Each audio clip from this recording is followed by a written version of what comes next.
Bonjour, j'ai toujours rêvé d'avoir une véranda et une serre, une grande véranda pour pouvoir cultiver des plantes tropicales, des plantes des pays chauds, des plantes très utiles, comme par exemple un EVA pour faire du caoutchouc, un caféier pour faire du café, un théier pour faire du thé, ainsi que un cacaotier, je crois que ça s'appelle comme ça, qui fait des grosses gousses pour faire du chocolat, ou encore un citronnier.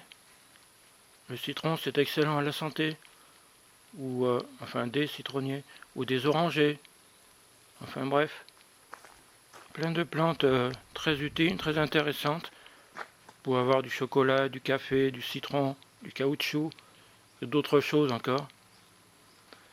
Et j'ai essayé de prendre des mesures. Donc là, on pourrait partir de là. Là-bas, c'est la porte d'entrée. Ici, la porte de la souillarde, l'arrière-cuisine.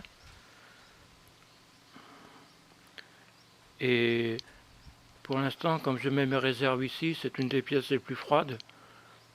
Je pense que je vais la laisser en dehors de la véranda. Parce que dans une véranda, par définition, ça chauffe. C'est fait pour ça. Donc la véranda partirait d'ici, à gauche de la porte. Elle ferait 2,50 m de large, 8,50 m de long, jusqu'aux briques, oui. 8,50 m de long jusqu'à ces briques. Et elle s'arrêterait là, entre l'ouverture de la porte et l'ouverture du volet. Ce qui laisserait à peu près pas loin de 1,50 m à 2 mètres pour entrer dans l'écurie. Voilà ce que ça donnerait. Vu en sens inverse.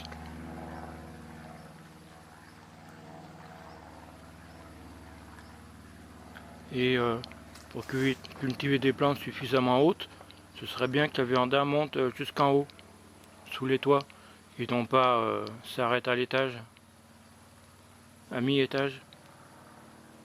Voilà.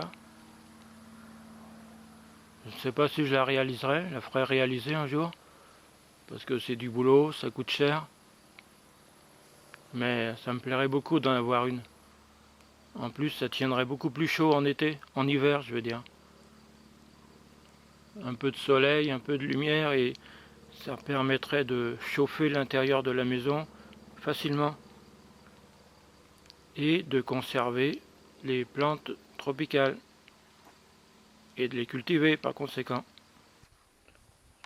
Et si on ne peut pas cultiver des plantes tropicales, on peut toujours cultiver dans une véranda des plantes plus adaptées à moins tropicales, quoi, qui poussent dans le mini de la France, du genre des oliviers, des amandiers ou même des caroubiers.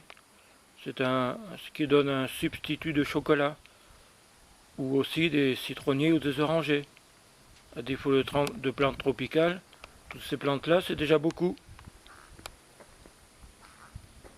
Voilà, voilà. C'est tout pour cette fois.